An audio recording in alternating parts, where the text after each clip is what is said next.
Cultivating Calmness Podcast. Tomorrow is Thanksgiving, so happy Thanksgiving, everyone. Thank you for joining me today.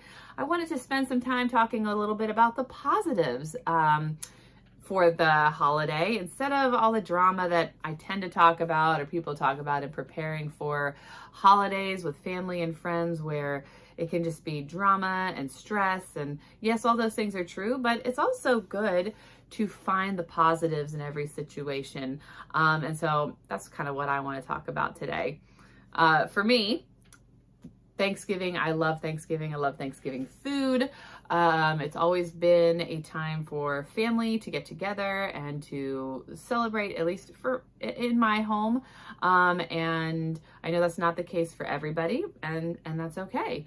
I have celebrated Thanksgiving here in Ohio. I have celebrated it in North Carolina, in Maryland, and it's always been lovely depending on whose home you're in. Sometimes the food can be different, the experiences can be a little different, and if you have regular family that you go to, you probably know who makes the best what.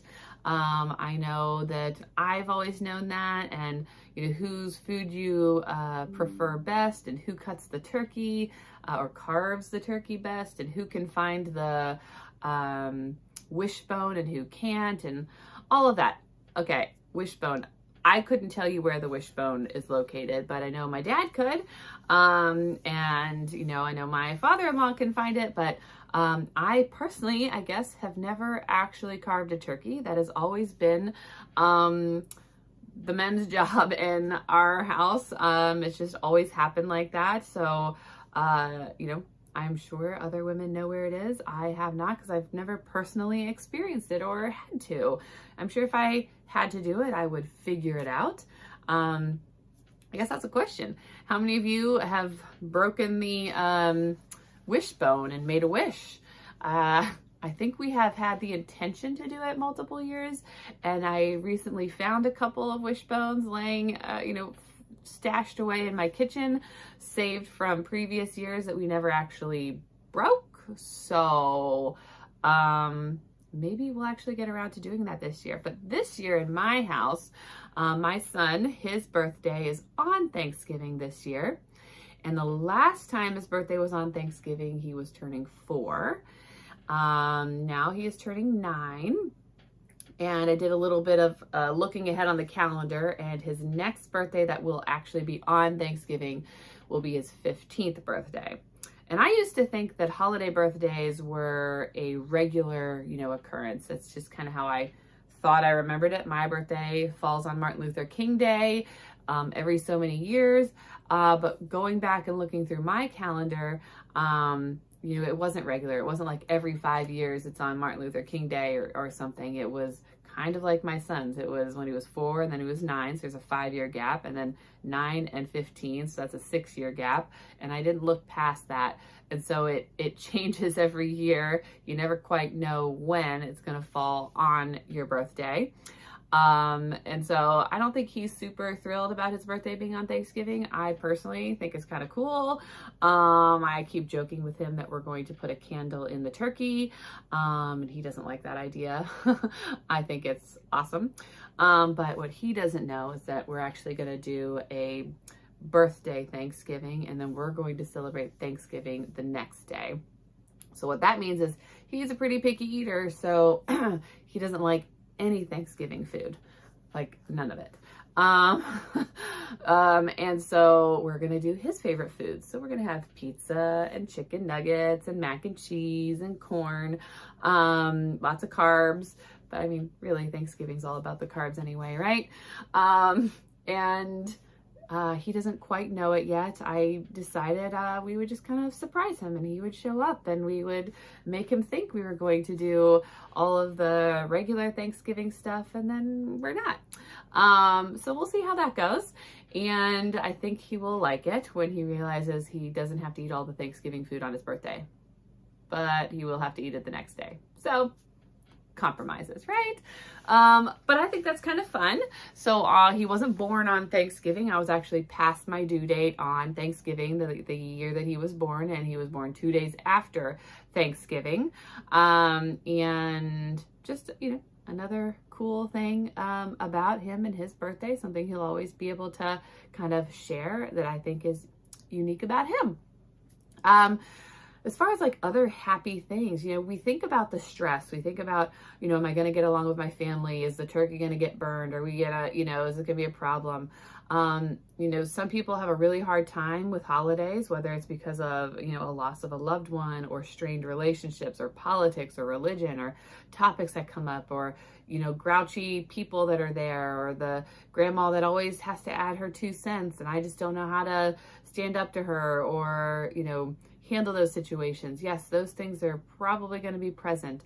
And as I've talked about before, if you've listened to things that I've shared, I think that it's important to focus on you, important to focus on, what you're willing to tolerate and what you're not willing to tolerate, and having some understanding of other people. Like, we can't change other people. As much as we want to change their opinion, as much as we want them to come on our side and agree with us, or, respect us and treat us the way we think we deserve to be treated, we can't make them do that. But we can respect ourselves. And sometimes that looks like not showing up. Sometimes that means telling them, hey, don't talk like that, or I'd prefer we don't do that, or leaving early if you have to, or avoiding topics. Sometimes it's just, let's not talk about that, right? We don't agree. So let's just not talk about it, because that will make both of our lives better in being able to not address this topic together. That's okay too. But I'm not here to talk about that. I'm here to talk about all the fun stuff. What do you like about it? Finding the food that you most enjoy. If it means you have to make the food because you make it the best, or you prefer your way of making it, offer to make that. If you know that the stress of the person making dinner is going to be cause them to be irritable and in a bad mood, are there ways that you can help, or not help, right? Maybe you need to stay away longer so that you're not adding stress to the situation. Are there games that you can bring to entertain you, to entertain the family? Is there some fun, quirky thing you can do? Is it something we go around the table and we say something, or we do something to recognize Thanksgiving and make it fun? There's a memory, and I'm pretty sure it was Thanksgiving, but now that I want to say it out loud, it's possible it was Christmas, but I think it was a Thanksgiving. Something that happened in my family. It was a Thanksgiving meal held at my house with most of my extended family, from what I recall, which at the time, there weren't many cousins yet. I was born, I think my 2 siblings were born, and I think I had a few cousins, but not all 13 or 14 or whatever that I have now.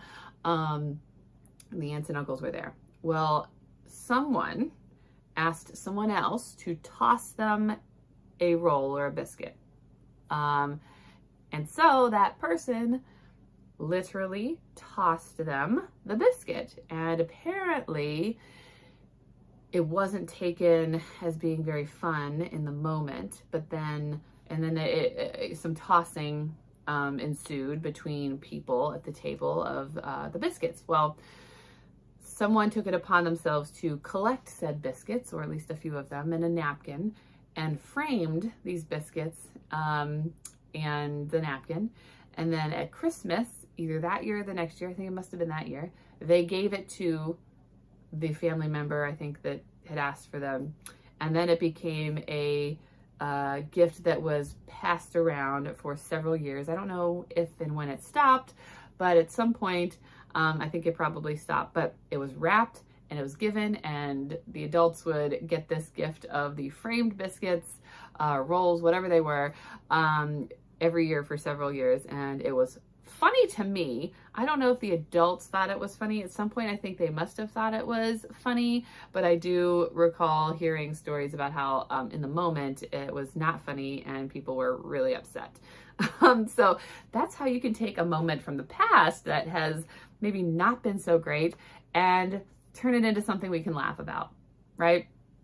I was only present in that I was a small child, I don't know, 5, 6, 7, something like that. And the adults, you know, knew more of the context than I did and witnessing it. So to me, it was funny. I know it wasn't for them. I only learned this as an adult. But even just thinking about it and thinking about all the things that had happened after that, makes it fun. Some other fun memories that I have is, depending, again, which house we went to, but if I would go to my dad's parents' house, my Pawpaw's house, Pawpaw and Gammy's house, they would do homemade stuffing. So, you know, you cut the bread into chunks and then you dry it out yourself. And then you mix it with celery and onion and seasoning and broth. And then they would just let it sit. It would just sit all day or all morning until it was ready to stuff in the turkey. And then they always made a ton. So some would get stuffed in the turkey, and then the rest would be kind of just left out for people to nibble on and pick on and, you know, snack on the rest of the day. And I, you know, remember doing that my whole life. And so that's something that I enjoy doing. I enjoy making my own stuffing. I have right now, my bread is sitting upstairs ready to bake, which actually I should probably get on that, bake it so that I can dry it out so it can be ready to go for Thanksgiving morning, so I don't have to work so hard on Thanksgiving morning, which is actually the following day for us. So either way, needs to get done sooner rather than later for me. So something for you. Are there family traditions that you can carry on, things that you remember? Or even, I talked to somebody about this the other day, it's making maybe family traditions your own. So maybe it used to happen one way, and maybe you'd like to be able to do it that way, but maybe it's not feasible. Maybe it's just not realistic. Maybe you don't have the options you used to, whatever. Or maybe you don't quite like it. It's okay. You don't have to follow a tradition in the exact same way that it's done. You can make your own tradition. The meaning behind it is what you give the meaning to, right? What I mean by that is that it was special to you, so therefore you carrying it on in any way that you think is best is what makes it special. It's not that it has to be exactly the way that my dad or mom did it, that it is the way that you want to do it. And there's nothing wrong with that. There's also nothing wrong with doing it exactly the way that you learned how to do it and exactly the way that your family has always done it. That's okay too. But sometimes I think people can get stuck in something, and then this idea that it has to be a certain way for it to be special, and then it kind of ruins or takes away from that special factor. And I don't want that for you. I want it to be special, whatever it is. So the fact that you're doing it, the fact that you're trying, makes it special. So if it's your first time making the turkey and you burn it and you pull a, 𝗧𝗵𝗍𝗀𝗀 from the Santa Claus, and I mean, that was Christmas Eve, but you know, and you have to go and out to eat because you've burned the dinner, right? It makes for a funny memory. Maybe not in the moment. In the moment, you're stressed out and you're upset, you know, but you'll be able to look back on it, hopefully, and laugh and say, well, remember that time when? And it can always just be something that you remember and take with you. And so that's just another way of carrying memories on. Even though they're not so good in the moment, they can be fun memories to carry on later. And so for those of you who are missing loved ones, think about the ways that they would do Thanksgiving. Think about the ways that things that they did that made it special, and what can you do to maybe carry on some of those things, or just to remember them. Maybe it's talking about them.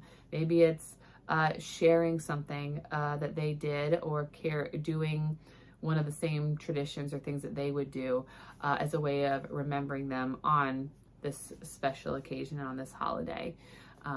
You know, since they can't physically be here with you, you can carry their memory on.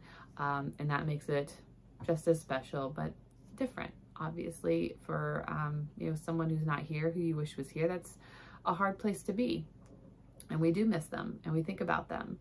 And it may be sad. It's also okay it's also okay to laugh. It's okay to have fun. It's okay to remember them and think positive things.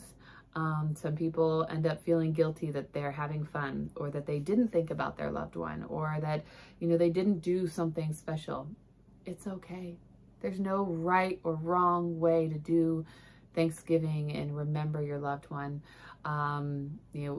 It's not fair to you to beat yourself up over expectations of what other people think I should and should not do. It's about you. It's about what's best for you. It's about what you think is important and special. So I hope you enjoyed some of my family special holiday memories. I would love to hear some of yours. Feel free to share them with me or talk about them. That's what makes these holidays so great, is carrying on and talking about our special moments together. Thank you for joining me today. Have a happy Thanksgiving, and I will see you again next week.